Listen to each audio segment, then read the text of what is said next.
Hey everybody, this is Mike, and right next to me, of course, is Larry. And tonight we got to check out the horror follow-up to one of the best horror classics ever made. It is It Chapter 2. Hello.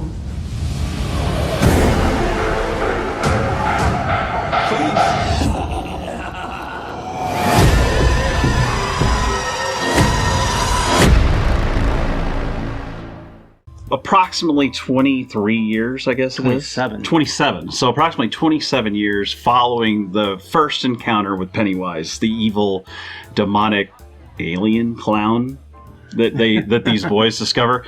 Now all the boys have grown up, they've moved away, and they got to come back, get together, and fight this evil all over again. Yep. Essentially, that's the plot. Very simple plot. Same thing as the book. The movie followed the script. I'll be honest, I didn't know some of this stuff was actually in the movie. I didn't know what Pennywise was. Yeah. I mean, I saw the first two, but I guess I forgot. Feeds off of little children and also becomes more powerful over millennia, it seems, with the ability to suck in their fear. Yeah. I just didn't really know. It lives off of that. I just didn't really know how he got here. Also lives off tasty kids. So,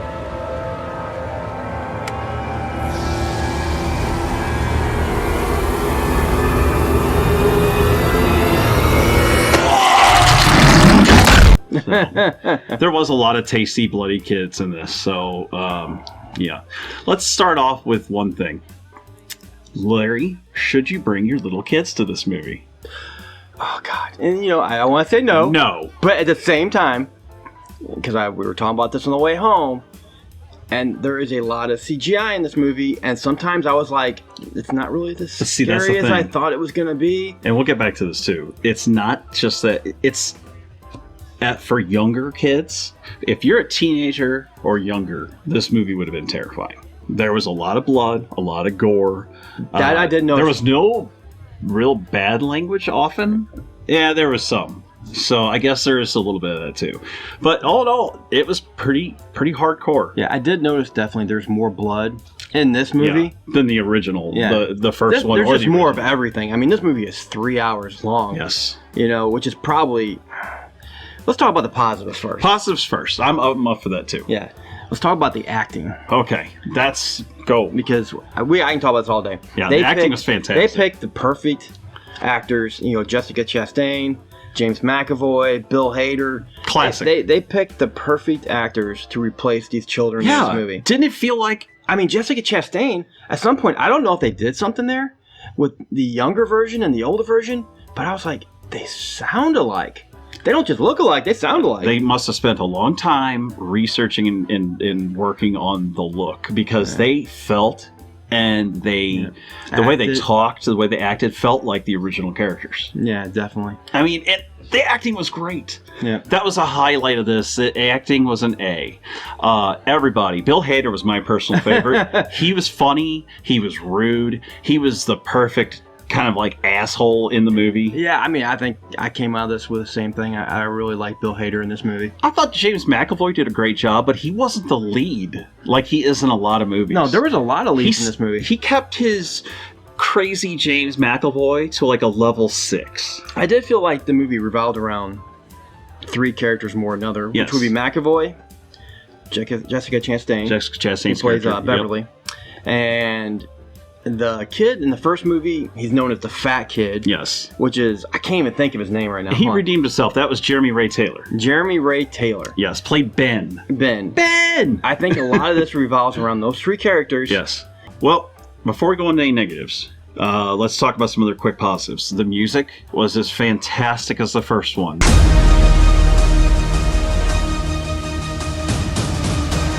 This meeting of the Losers Club has officially begun. We can do this, but we have to stick together.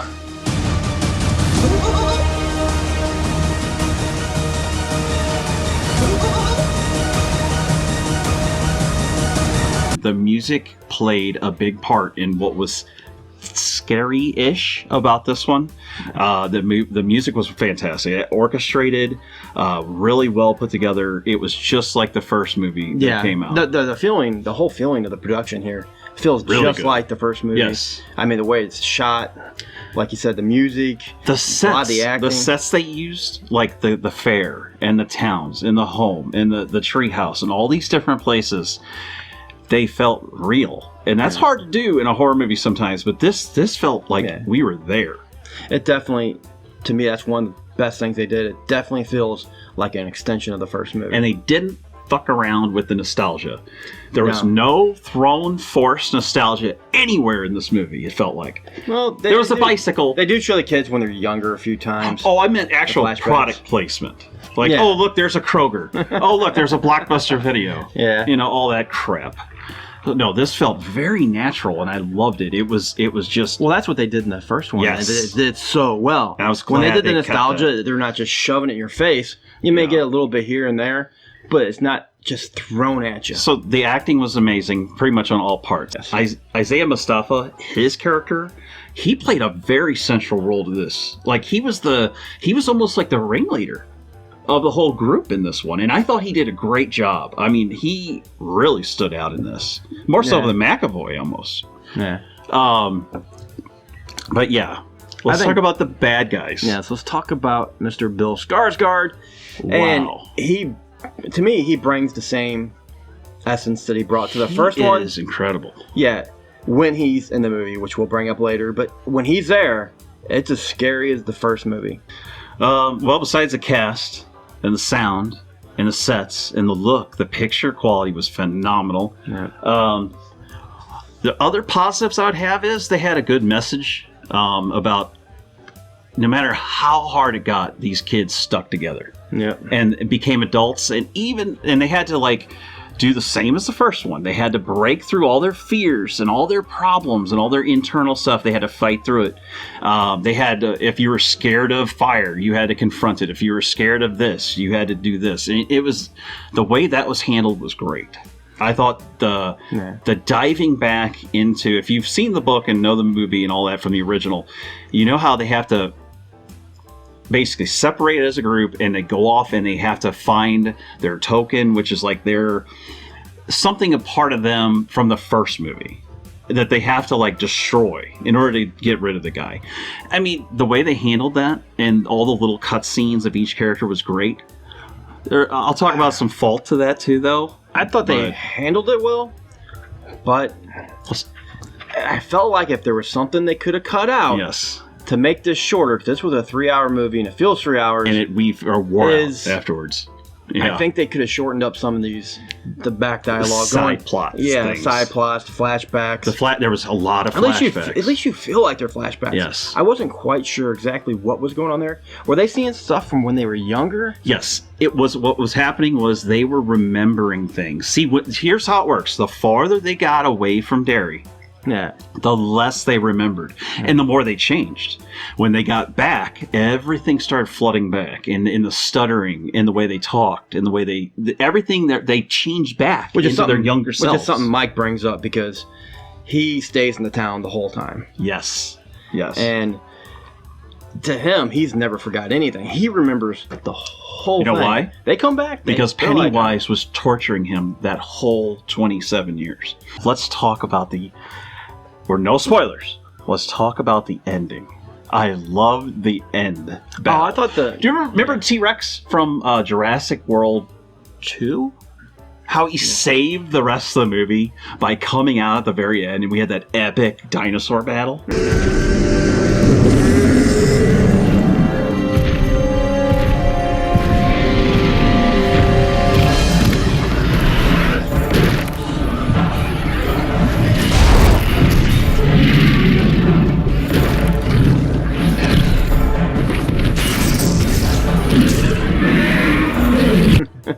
That dinosaur battle was insane. When me and him saw this, before we even started the channel, we were like, what the hell? If they'd have done this the rest of the movie, it would have been incredible. That's how I felt at the very end. The end monster that Pennywise evolves into and the battle is so great. I was excited as hell. I thought the battle was good. He was huge.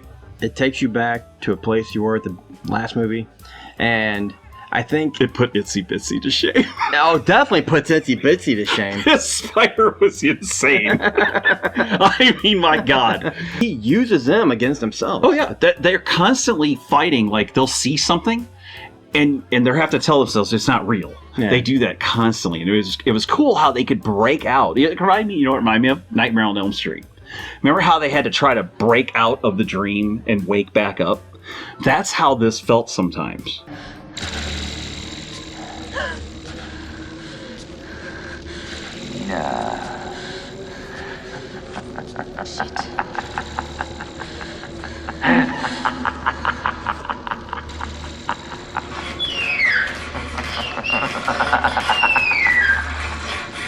Please, God.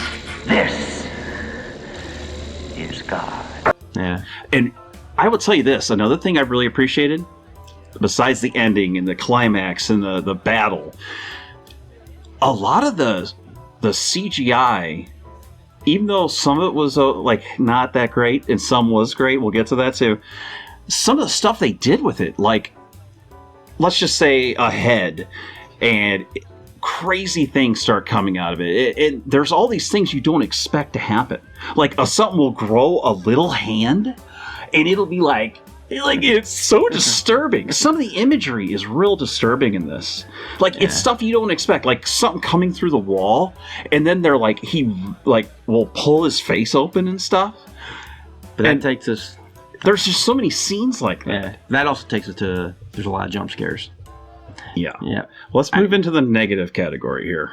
And it's kind of easy because to me, there's one big thing. And it's one problem I had with just all horror movies in general. Not scary. Well, yeah, it wasn't that scary. I didn't find myself like I can with some scary movies. And I think it's because what I find a problem in a lot of scary movies, and that's the CGI. They use a lot of CGI here, and they don't use Pennywise sometimes. It's not him. It's another version. I felt like they could, another version of him. But I felt like they could have used Pennywise, did the same thing, and made it a whole lot scarier. Yep. Instead, they opted for a CGI skeleton or something, and it's not the same. It's not the same. It's just not scary. I mean, if you remember from the first one of the big down parts that a lot of people said, it was great. If you look at it though, there was a lot of him coming at you shaking and doing stuff like that.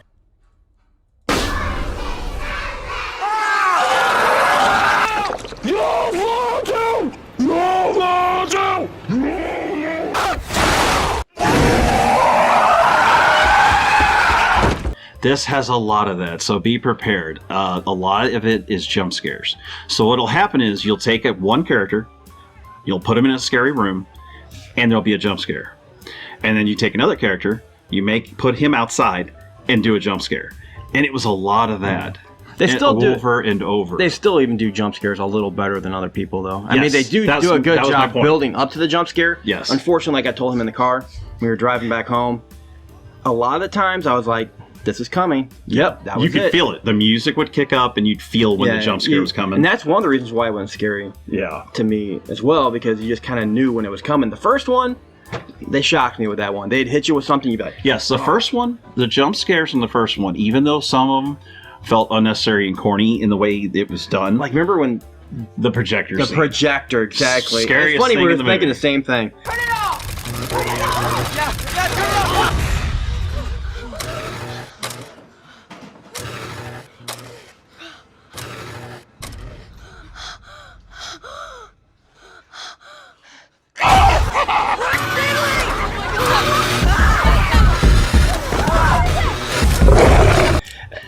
That was A+ level of jump scares. I would say this was like a B.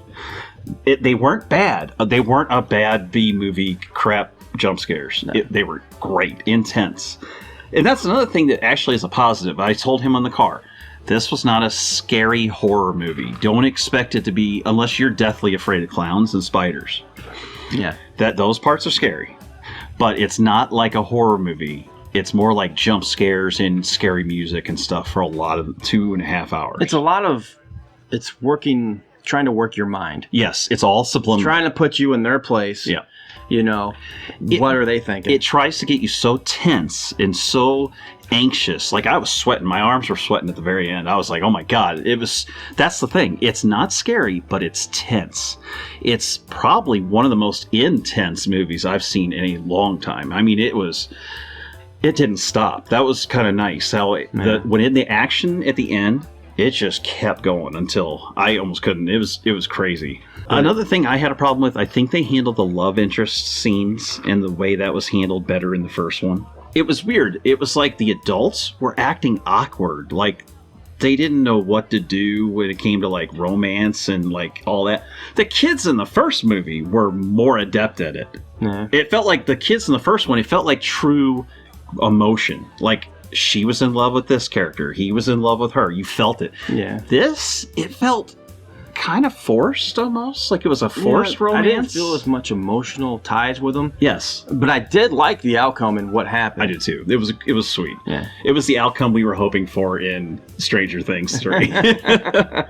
There's a lot of side plots, and they last a long time. For a 3-hour movie, I think they needed to shorten them at least 50%. You're going to notice... I think they could have knocked an hour off this movie. They do an introduction to not only the older adults, but the younger kids. And they start off the movie in a really intense way.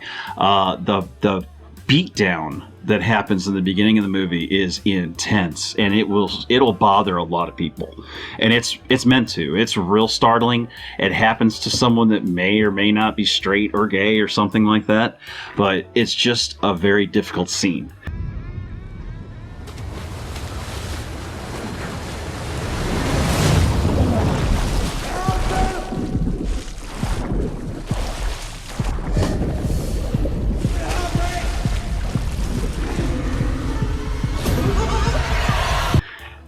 But they handled things like that so well.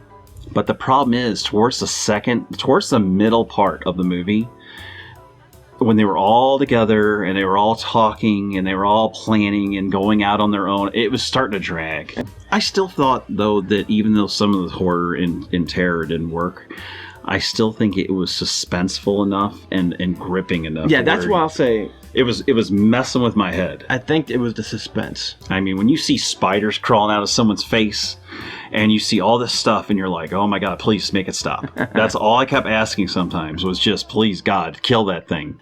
There's a lot of good and bad. Any more you got on it? No. I think that's about it for me. I think people are going to enjoy it. I'm definitely going to watch it again. Yeah, if you enjoyed the first one, you'll enjoy this one. I'm going to watch it when it comes out on video or in demand.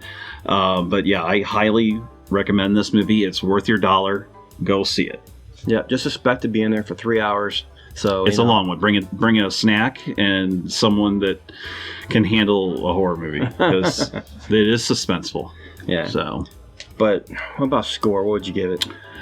If I had to rate this, I really loved the first one. I even enjoyed the original TV movie. And, I mean, it's been a long time. I read the book once, and it was like God knows how long ago. But this felt really good. It felt real. I wish it was scarier. If this was scarier, it could have been as amazing as the first one. So I'm going to have to say this will get a solid B from me. All right. For me, acting was great. It was right on point. The characters that play these characters as adults, the flashbacks to them as kids, the nostalgia, I enjoyed all that part. The music, it's just unfortunate it lacked a lot of the scares for me. Yeah. I was not scared by this movie. Maybe it's because I've already seen the first one. It felt a little bit, but I just felt like the CGI where they used it took me out a lot. It numbed you a little bit. But for the most part, definitely, if you've seen the first you're gonna enjoy it. Yep. I enjoyed it. I liked it. I didn't think it was great, but I'd probably give it a B-. Yeah, that's still a good score. Yeah. I mean, it could have been a terrible follow-up. Yeah. I mean, it could have been terrible follow-up. It could have gone at the same wrong time, way. I think it could have been an A+. There is an A+ in here somewhere. If they'd have kept the intensity and the level of terror from the first 10 minutes, that'd have been a long movie. Because, man, you'll know what I mean if you see the first 10 minutes of this thing. It's intense. Yeah. And that's the way it starts off and tries to keep going, but I don't know. Yeah. But anyway, guys, thank you once again for checking out us and watching what we do. We love this. We do this as a hobby. We don't make a dime off of this. But we are almost up to 2,000 people on Facebook, which is insane. So thank you. I love talking with everybody. Larry does too. We like the comments. We like talking with everyone, and we enjoy doing the posts. Yeah. So just keep it up. We appreciate it. Make sure to like and subscribe. Larry? I think you covered it. So anyways, guys, we're out of here. Until next time. Peace. Don't talk to clowns.